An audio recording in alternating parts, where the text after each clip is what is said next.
네, 강프로입니다. 자, 한미반도체 보겠습니다. 한미반도체 오늘 1% 상승해서 끝났고요. 그리고 시장에 대한 움직임은 그렇게 좋지 못했습니다. 코스닥 기준에서 1% 가까이 하락해서 끝났고요. 여기는 HLB 때문에 그렇다는 거 뭐 다들 알고 계실 테니까 굳이 이야기를 드리지 않겠습니다. 일단 제가 밑에 여기 삼성전자의 차트를 같이 올려놨는데 한미반도체를 보면서 삼성전자를 보지 않고 내가 한미반도체에 투자한다? 그거는 문제가 있습니다. 왜 그러냐면 한미반도체는 하이닉스의 주 고객사인 것은 맞습니다. 근데 고객사를 다변화할 수 있는 위치에 있죠. 지금은. 그렇죠. HBM이 새로운 대안으로 떠오르고 있고 HBM이 개인 사용자 단으로 뭐 한 3에서 5년 정도 지나면 넘어올 겁니다. 그러면 TC 본딩 장비에 대한 수요는 계속 될 수밖에 없다는 거죠. 그리고 지금 현재는 HBM에 대한 수요를 못 잡아서 단가가 굉장히 비싼 그런 상황인데 이게 만약에 개인 사용자 단으로 내려온다면 수율 자체를 잡았다는 부분이 되기 때문에 그 수율에 대한 부분은 패키징 장비에 있다. 그게 핵심이에요. 그 패키징 장비가 어디서 나와요? 한미반도체에서 나옵니다. 자, 근데 여기서 우리가 과거처럼 그쵸? 일반적인 D램처럼요. 재고에 뭐 몸서리 치거나 그런 상황이 나오지는 않을 거예요. HBM은 거의 뭐 패러다임의 전환이 있었다고 할 정도로 내용이 좋습니다. 이게 왜 그러냐면요. 원래 비메모리의 세대가 바뀌면 바뀔수록 메모리 반도체에 대한 세대도 바뀌면서 새로운 수요를 불러왔는데 지금 같은 경우에는요. 비메모리가 추가적으로 성능 향상을 하는데 HBM, 메모리 반도체에 대한 부분이 포함돼 버렸어요. 비메모리에 대한 성능 향상 폭은 이제 거의 맥스에 왔다는 거죠. 지금은 이야기를 하는 게 어느 쪽으로 보냐면 전기를 적게 먹고 그리고 추가적으로 뭘 합니까? 성능이 유지되거나 높아지는 부분. 이런 상황에서 그쵸? 메모리 반도체에 대한 역할이 굉장히 중요하다는 게 이번 A 반도체 시대가 오면서 증명이 된 겁니다. 자, 근데 이번 주에는 중요한 이슈가 있죠. 엔비디아 실적입니다. 엔비디아 실적은 당연히 잘 나올 거예요. 당연히. 무조건 잘 나옵니다. 그런데 2분기 이후에는 점유율이 어느 정도까지 떨어질 수 있는지 그 부분에 집중을 해야 됩니다. 자, 근데 이게 엔비디아가 만약에 2분기 이후에 점유율이 낮아진다고 해서 한국 시장에 있는 메모리 반도체 시장에 있는 뭐 이런 뭐 하이닉스나 삼성전자나 이런 기업들이 악재라고 볼 수가 없는 게 엔비디아는 지금 점유율이 90%가 넘습니다. 그렇기 때문에 엔비디아의 점유율은 낮아질 수밖에 없고 지금 너무 비싸게 받고 있다는 조금 아우성들이 있어요. 실제 있습니다. 근데 이게 엔비디아에 대한 문제고 엔비디아의 고객사들은 직접 칩을 만들 수 있는 능력이 됩니다. 그렇죠? 근데 생산은 다른 문제라는 거죠. 그러면 생산과 설계 측면에서 설계단의 기업들이 지금은 약간 조금 많은 경쟁을 받을 수 있다. 근데 메모리 반도체 산업은 장치 산업이기 때문에 그 장치를 정말 이 대규모의 이 팹을 건설하고 그 공장에 대한 그 설비 투자를 하고 이런 부분까지 할 기업이 있을까? 저는 없다고 생각합니다. 근데 경쟁 상대가 붙었습니다. 그게 TSMC입니다. TSMC. 자, HBM을 직접 생산한다는 발표를 했습니다. 그렇죠? 그리고 여기서 삼성은 여기 핵심 부품을 뭐 막거나 뭐 이런 경쟁 구도에 들어갈 수밖에 없겠죠. 이런 상황이 벌어지고 있는 거예요. 지금 문제가 아예 없는 것은 아닙니다. 근데 이게 한미 반도체 측에서는 나쁜 상황은 아니라는 거죠. HBM을 만들려면 결과적으로는 패키징 장비가 필요하고 그 패키징 장비 중에서 지금 가장 핵심 장비는요. 한미 반도체의 TC 본딩 장비입니다. 그렇죠? MR 머프 방식을 직접적으로 할 수 있는 장비. 이 부분에 집중을 해야 되는 게 지금으로서는 가장 중요합니다. 뭐 실적이 나빠질 만한 요인도 없고요. 그리고 엔비디아 실적이 지금으로서는 뭐 전혀 상승하는 그쵸 실적의 증가 속도가 늦어질 수는 있어도 엔비디아 실적 자체가 뭐 꺾이거나 나빠지거나 그런 상황은 절대 벌어지지 않습니다. 왜? 지금 항상 그런 얘기가 들려오고 있잖아요. 하이닉스 단에서 어떤 얘기가 나오냐면 HBM은 만들면 나간다. 내년 생산 물량까지 완판됐다. 솔드아웃이다. 아니 반도체는 항상 재고를 걱정하고 있었어요. 특히나 비메모리 같은 경우에는 재고가 없진 않았지만 메모리 반도체만큼의 재고 압박을 받지 않았었거든요. 근데 이번에는 메모리 반도체가 재고 압박을 받고 있지 않습니다. 참고로 말씀드리자면 메모리 반도체 최대 호황이라고 불려졌었던 슈퍼사이클이라고 하죠. 2016, 17, 18년도 그쵸? 이 3개년도 동안 삼성전자의 이익률은요, 17년도 평균치를 보면 50% 정도가 나옵니다. 거의 삼성전자 같은 거대 기업의 영업이익률이 50%라는 건 사실상 말 다 한 거죠. 그때 삼성전자도 큰 폭으로 올랐지만 관련돼 있는 반도체 종목군들은 어마어마한 상승폭을 보였습니다. 근데 그 끝은 실적이 좋아지는 구간에서 끝나기 때문에 우리가 여기서 봐야 되는 이유는 한 가지밖에 없습니다. 한미반도체가 추가적으로 상승할 수 있는 이유, 실적이 아직 끝나지 않았다. 이제 실적이 개선되고 있는 첫 분기에 들어갔어요. 근데 그건 어디서 나와요? 삼성전자와 여기 하이닉스에서 나옵니다. 그렇죠. 하이닉스는 여기 실적을 보잖아요. 이제 흑자 전환에 성공을 한 거예요. 사상 최고 실적 정도는 넘어주고 나서부터도 매도를 고려해도 늦지 않습니다. 이 구간까지 우리는 꾸준하게 가격을 추적하고 어떤 식으로 매매를 이어가야 되는지 그 내용에 대해서 집중하는 게 맞지, 여기서 우리가 뭐 한미반도체가 이제 많이 올랐으니까 거품이다 이렇게 볼 필요가 없다는 거예요. 무조건 실적보다 가격이 빠르기 때문에 실적이 좋아지는 것을 보고 나서 우리가 매도 구간을 잡더라도 최고가는 못 잡아도 내려오는 구간에 그쵸, 적정한 구간에는 매도가 가능합니다. 이렇게 매매하기 위해서는 우리가 어떤 방식의 이 매매 구조를 가져가야 되는지 그 내용부터 한번 체크해보고 갈게요. 자, 내용 보시면 최근에 보시면 그래요. HLB가 상당히 좀 안 좋은 상황에 있죠. 근데 HLB 같은 경우에 제가 1월 달부터 계속해서 매매를 해온 종목입니다. 오늘도 하한가 풀렸을 때, 그쵸?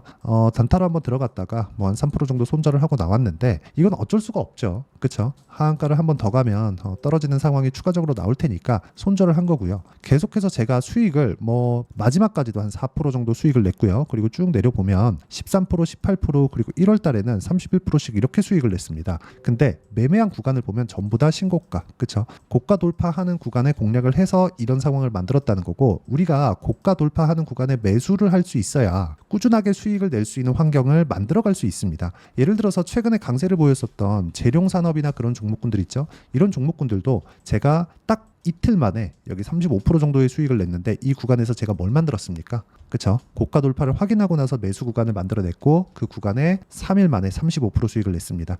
이 내용에 대한 부분이 매매하기가 상당히 까다롭습니다. 자, 그래서 제가 여기 모든 분들이 다 참여할 수 있게 소통방에서 어떤 식으로 가격을 잡아야 될지 다 공유를 해드리고 있고요. 채널 성장을 위해서 제가 다 무료로 공개를 하고 있습니다. 오늘 같은 경우도 마찬가지입니다. 시장감에서 8시 52분 누구나 다 참여할 수 있게 이구산업 장시작 전에 공유를 했고요. 이구산업 같은 경우에 보면 이구산업, 자, 이 내용도 마찬가지죠. 제가 계속해서 매매를 이어오고 있었고 뭐 한 3% 정도 수익을 냈었는데 추가적으로 고가 돌파 구간에 매수를 이어갔고요. 그리고 오늘도 매수한 결과 15% 정도의 급등세를 보였습니다. 근데 이런 부분을 장시작 전에 제가 공유를 했다는 점. 자, 그 밑에 대한전선 같은 경우에도 마찬가지예요. 대한전선. 자, 대한전선. 자, 내용 보시면요. 계속해서 신고가 구간에 공략을 하고 있죠. 오늘도 한 7% 정도 강세를 보였는데 그 전에 제가 3일 전에 지난 뭐 한 수요일 목요일 매도를 했죠. 5월 14일 날 어떻습니까? 25.65%. 이런 식의 상황을 지속적으로 만들어갈 수 있어야 돼요. 근데 모두 다 신고가 종목이다. 매매하는 과정에서 내가 어떤 식으로 매매를 해야 되고 가격대를 잘 못 잡겠다 하시는 분들은요. 소통방으로, 그쵸?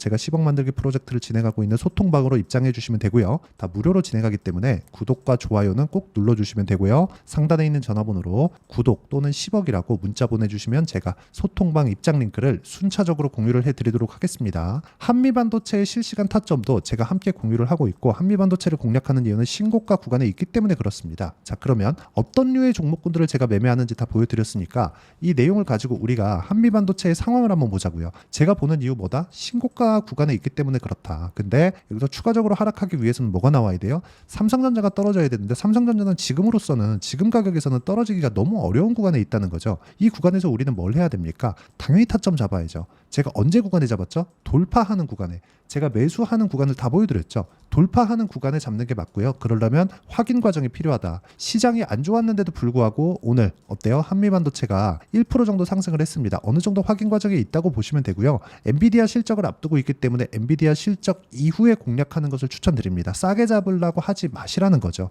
제가 아까 전에 매매한 내역을 보여드린 이유는 싸게 잡지 않는다는 것을 보여드리기 때문에 그렇고요.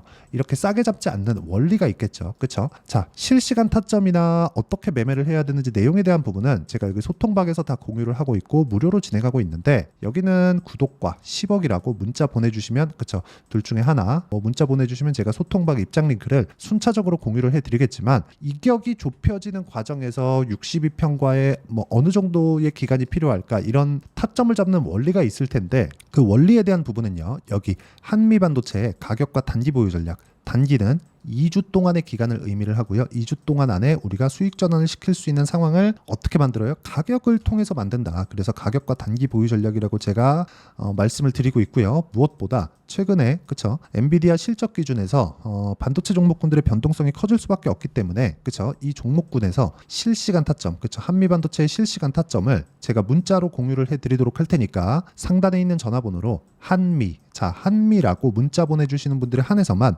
단기 보유 전략 그리고 실시간 타점을 문자로 공유를 해드리도록 하겠습니다. 자, 내용 정리하면 그렇습니다. 한미 반도체는 추가적으로 상승이 가능하다. 근데 타점을 잡아야 되는 게 정말 중요하고요. 추가적으로 상승이 가능한 이유는 삼성전자의 가격이 지금은 추가적으로 추세를 이탈하거나 그런 상황이 나오기 어려운 상황이다. 환율이나 금리 그런 것 때문에. 그런데 이 디테일한 내용은 영상을 한 번 더 돌려보시면 도움이 되실 수 있도록 제가 설명을 해놨습니다. 자, 그러면 이렇게 우리가 타점을 잡았을 때 어느 정도 성과를 낼 수 있고 어떻게 종목을 분류해야 되는지, 그리고 앞으로는 어떤 종목군들을 매매를 해야 되는지를 제가 다 이해를 시켜드리도록 할 테니까 영상 끝까지 시청하시고요. 모든 분들이 성공 투자하셨으면 참 좋겠습니다. 자, 24년도가 돼서도 시장은 여전히 어렵습니다. 자, 근데 시장은 항상 어려울 거예요. 앞으로도 계속해서 어려워질 겁니다. 자, 근데 제가 매월 대시세 종목을 구독자분들에게 공개를 합니다. 자, 내용을 보면 12월 달에 실제 공개를 했었던 강프로의 대시세 종목에 대한 내용인데,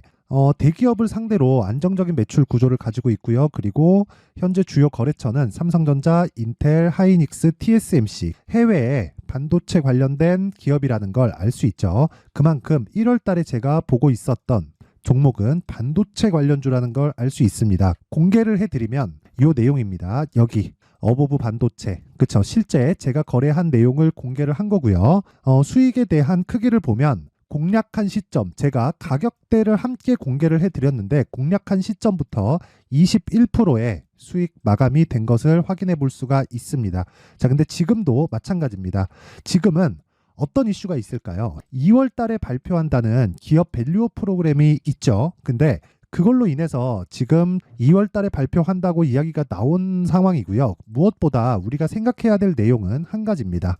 어떤 이슈나 그리고 어떤 상승할 수 있는 내용으로 인해서 주가가 올라가는 것은 맞죠. 하지만 가격이 먼저 반영한다는 걸 반드시 알고 있어야 되고, 그런 내용에 대한 파악이 되었을 때, 그쵸? 여기 어보브 반도체처럼 21%, 그쵸? 대략 3에서 4일 동안 20% 이상의 수익을 먹을 수 있고요. 그리고 여기 HLB 같은 종목처럼 대략 일주일이 채 되지 않는 기간 동안 30%의 수익을 낼 수 있습니다. 자, 그러면 답은 나왔어요. 재료에 대한 부분보다 중요한 게 가격이다. 자, 근데 지금 시장에 쏠려 있는 게 뭐죠? 2월 달에 발표하는 기업 밸류업 프로그램에 대한 내용이죠. 자, 그러면 우리가 이쪽에다가 지금 집중을 해야 될까요? 그 내용을 한번 보겠습니다. 기아차의 차트를 보면요. 1월 24일 날 정부단에서 입김을 불어넣은 이후에 시세가 강하게 발생한 것처럼 보이지만 애초에 12월 달부터 신고가를 달성했다는 걸 확인할 수 있습니다. 자, 그러면 우리가 스케줄을 따져봤을 때 우리가 어디를 봐야 될까요? 4월 달 총선을 봐야 됩니다. 드디어 때가 온 거죠. 4월 달 총선이 끝나면 그 뒤엔 뭐가 있죠? 대선 전국으로 들어갑니다. 그러면 우리는 4월 달 총선부터 시작해서 대선까지 이어질 수 있는 종목을 찾는 게 정말 중요합니다. 그게 정부 정책의 방향과 그리고 스케줄에 맞춰서 가는 거예요. 정치적인 상황에 따라서 주가가 움직이는 걸 우리는 수도 없이 많이 봐왔기 때문에 스케줄에 맞춰서 가는 게 지금으로서는 답이 될 수 있습니다. 그리고 무엇보다 어느 정도의 시세를 내는지 그 첫 번째 단계인 상황을, 그쵸? 제가 12월 달 밝혀드렸었던 대시세 종목으로 이미 공개를 해드렸기 때문에, 그쵸? 어떻게 제가 매매를 했는지까지 다 보여드렸습니다. HLB처럼, 그쵸? 31.9% 걸린 시간은 4일밖에 되지 않죠. 이 종목을 제가 가격과 그리고 어떤 종목인지를 애초에 12월 달부터 공개를 한 겁니다. 자, 그러면 지금도 마찬가지예요. 앞서서 제가 말씀드렸었던 23년도에 했었던 여러 가지 종목들이 있죠. 한미반도체 같은 종목들도 여기 소통방에서 모두 공개를 해서 실제로 10,000원부터 60,000원까지 상승한 내역이 있고요. 왜 공략을 했는지를 제가 다 공개를 해드렸습니다. 근데 지금도 마찬가지라는 거죠. 정부 정책의 방향에 맞춰서 또는 선거 스케줄에 맞춰서 매매를 이어가야 될 때가 됐고요. 제가 총선 관련된 큰 시세가 나올 수 있는 대시세 종목을 준비를 해놨습니다. 길게 말씀드리지 않겠습니다. 모든 종목들은 신고가를 달성하면서 대시세 준비를 하게 되고요. 신고가를 공략했을 때 내가 시장에 주도주를 잡을 수 있는데 지금은 총선에 집중하는 게 맞다. 그래서 총선 관련된 그리고 대선까지 이어질 수 있는 종목을 준비를 해놨는데 지금부터 준비를 하셔야 나중에 고가에 올라가서도 꾸준하게 매매를 이어갈 수 있습니다. 자꾸 막 손절하고 매매하는 과정에서 너무 어렵다 하시는 분들은요. 이 종목 딱 받아가서 큰 수익 내셨으면 좋겠고요. 이 종목은 상단에 있는 전화번호로 대시세라고 문자를 보내주시는 분들에 한해서만 제가 총선 그리고 대선까지 이어질 수 있는 종목을 공개해 드리도록 할 테니까 상단에 있는 전화번호로 대시세라고 문자를 보내주시고요. 그리고 구독과 좋아요 꼭 좀 부탁드리겠습니다. 시장은 정말 어렵습니다. 자, 그래서 모든 분들이 성공 투자하셨으면 좋겠고요. 기본적으로 가격에 대한 파악을 하면서 큰 수익을 내셨으면 좋겠습니다.